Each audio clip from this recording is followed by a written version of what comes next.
So it's that time again. Yay! See, I can say it's that time again because I have no idea when you listen and or watch to This Is Truly News. But if I say that time, it's pointed, but ambiguously pointed. It feels festive. No, it doesn't. But it feels like we know what we're talking about for just a second. Oh, yeah. Hey, you know what? Of course, we over-explain it. We know what we're talking about, and here's how I know. Tony said so. Sure, go with that. I have been used often as the example of truthiness. Yeah. So with all the truthfulness I can muster, like, subscribe, and follow This Is Truly News, please. Because if everyone does that, then we have no one left to tell that to, and we can just go right onto this stuff. Just a thought. You can also, if you would like, comment pro or con, or, if you're ambivalent, I'd like to hear that one too. That one I'd probably like to hear more than any of them. Meh.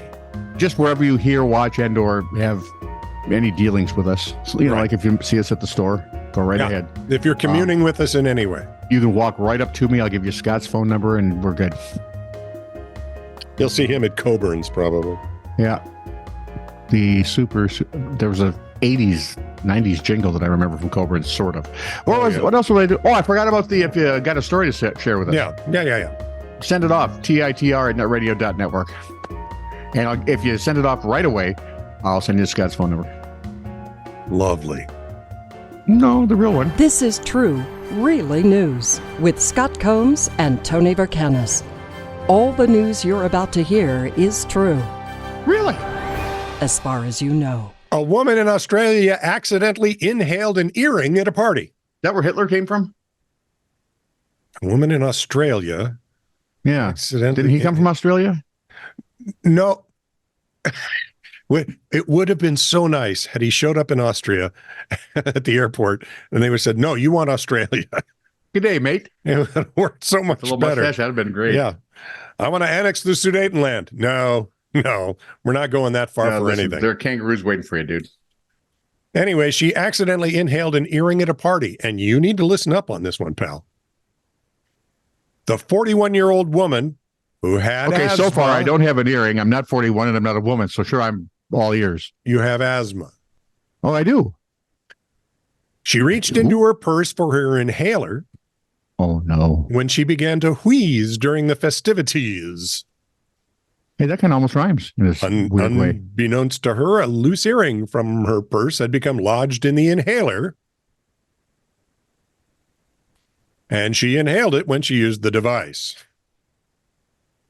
The earring scratched the back of the woman's throat, causing her to wheeze more and cough up blood. Before it became lodged. That's never a good thing. Right? You know what? It became lodged in her right bronchus, one of the main airways leading to the windpipe, or actually from the windpipe to the lungs. It's a bronchus after all. Doctors, I'm going to get in there and I'm going to tame that bronchus. Doctors were able to remove the earring. Wild bronchus, sir. I don't know. It could be dangerous. Woman healed quickly. Thank heavens. She also learned an important lesson about replacing the lid on her inhaler after every use.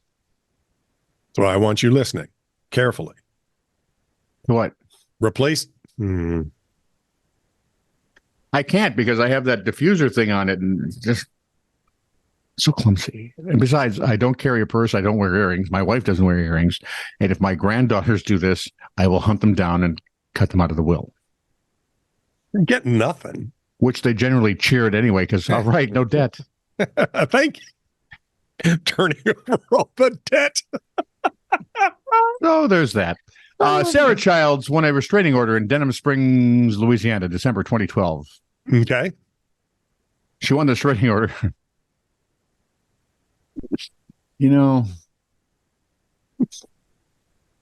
We apparently are a stupid species, and in this country, at least, we don't teach anything about anything that relates to our country unless it's bad, right?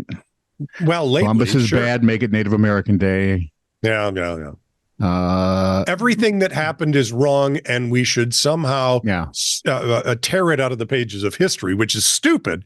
Yep. All the wrong stuff we did, we should remember. There's a reason you have that in your history books. Yeah, let's not be like our forebears. Let's do something smarter. Yeah, well, that's in inflationary language, of course. So I didn't say 8 bearers. Bidenomics. Sarah Childs won a restraining order in Denham Springs, Louisiana, forbidding the town from shutting down her Christmas lights decoration. Now, I've seen some huge, I've got a couple of friends who have really huge, they go all out. Yeah. Okay. Actually, Brian's it's huge. And if you just look at it, especially during the day, it's like, that's just cluttered. But you see it at night and it's got a theme to it. Yeah. And it's almost like it starts in his yard, goes right across the road to the neighbor across from him. Oh, it's okay. very cool. It's very cool. Yeah. Well, they didn't want Sarah's lighting display up, but they're going to have to. She lives in a neighborhood with traditional Christmas displays. Okay. Yeah. Hers is a image of 2 hands outlined in lights. Okay. Both hands have the middle fingers extended. I was going to ask. That's a brand new way to say Merry Christmas in my book.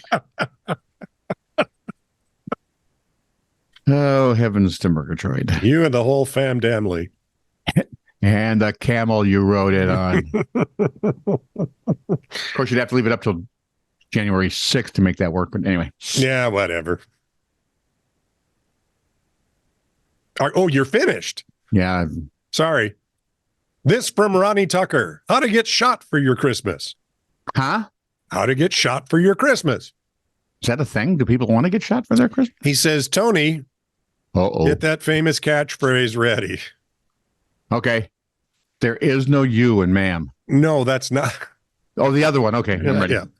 A Florida man billed himself as a beloved superhero in an attempt to get onto an Air Force base. Batman? Nope.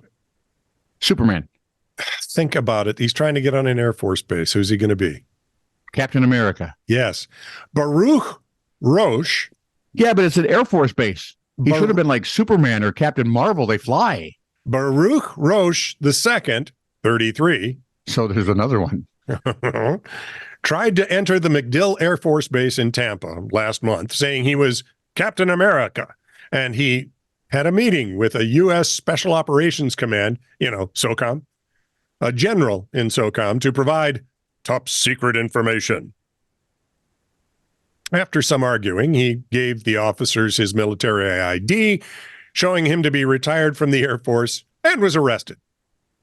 During the search of a car, authorities found a Colt AR-15 and 5 loaded magazines. Wait a minute. How can you have a Colt AR-15? Colt manufactured it. They manufactured it under license. Oh, so Armalite. Okay. A lot of times when you had to make a lot, Armalite probably couldn't make enough. Yeah, because they're more of not a boutique, but they're just not a huge manufacturer. Yeah, so, AR-15s have been manufactured by several gun manufacturers. He's charged with 1 count of attempted possession of a firearm in a federal facility. The Tampa Police Department also responded to the scene and interviewed Roche. Officers say Roche was involuntarily hospitalized due to his extreme state of paranoia, psychosis, and the threat to harm USAF security personnel. Well, that'll pretty much do it for you. That'll get you sent to the slam. Well, I'm thinking he was off his medication. And yeah. I think you got it right there. I mean, really, we just are. And you had it ready. Thank you so much. I mean, we just are. Yeah, we're a stupid species and we're spiraling down. Actually, I think we've stopped the spiral now. Yeah. I think it's just more like the bat pole. Zynga. Exactly. I love the pads they had at the bottom of it on the TV. And then they had rockets under the pads? To go up, yes. I always thought, ooh. Think about it, though. There's a whole generation of folks my age who are Batman freaks. Yep. And we're Batman, older, younger. Within a few years of us, we all got hooked on Batman for the same reason. Yep. Adam West and the TV show on ABC. Right. Loved it. And Batman was, he was dying on the vine in comic books at that point. But I was really confused with the first episode, I got to tell you, because I With the was used to the Dark Knight. I was used to Batman being kind of dark. But he wasn't yet. Oh, darker than the TV show. Well, yeah, but that was so campy. Anybody, right? And when it was so campy, the Archies were darker than the TV show. The new Archies are. So I was the new Archies. It might be darker than Satan. So let's not go there. And Satan's going, wow, guys, back up a little. Hang on. Wait, where's my notepad? Take about 30% off of that, Squirrely Dan. Jeez. Actually, Batman in the comic books got much darker from that point on because they wanted to differentiate. But they also were going, thank you, ABC. Thank you, ABC. Thank you, ABC. That's probably the last smart thing that DC did. Everything else they've tried live action has been pretty I know. Nolan's a genius. Blah, blah, blah, blah, blah, blah, blah, blah. Yeah. Did like Robert Pattinson's The Batman, though. When 5-year-old Tylon Pittman of Byram, Massachusetts or Mississippi, which check the Google machine for BYRAM, Byram, that's Mississippi. Okay. Anyway, 5-year-old Tylon saw the Grinch Stealing Christmas in 2017. You know where he saw that? Where? On television. Ah. I'm hoping he watched the good one that's a half hour long with Boris Karloff. So he did what any civic-minded citizen would do. Yep, he called 911. Of course he did. Tylon told the Byram police officer, Lauren DeVell. I think Byram is near Whitefish, Montana. Who answered or should be. All right. As close as you can get when you're in Mississippi. Who answered the call that he did not want the Grinch to come steal his Christmas, please. You know, whoever got the story for the Clarion Ledger must have gone, Thank you, Jesus. It works. So DeVell made Tylon an honorary junior officer, had him come down to the station 2 days later to help her lock away the Grinch. Nice. Who hung his head as Tylon asked him, why are you stealing Christmas? And although the Green Fiend did apologize, Tylon wouldn't release him from the holding cell. Police Chief Luke Thompson told Tylon to come back when he's 21. I'm going to give you a job application, okay? Just well played. All around. Well done, well played. everybody. Good. For people who think cops are heartless, shut up. Yep, go away. This is true, really news. Send email to TITR@netradio.network.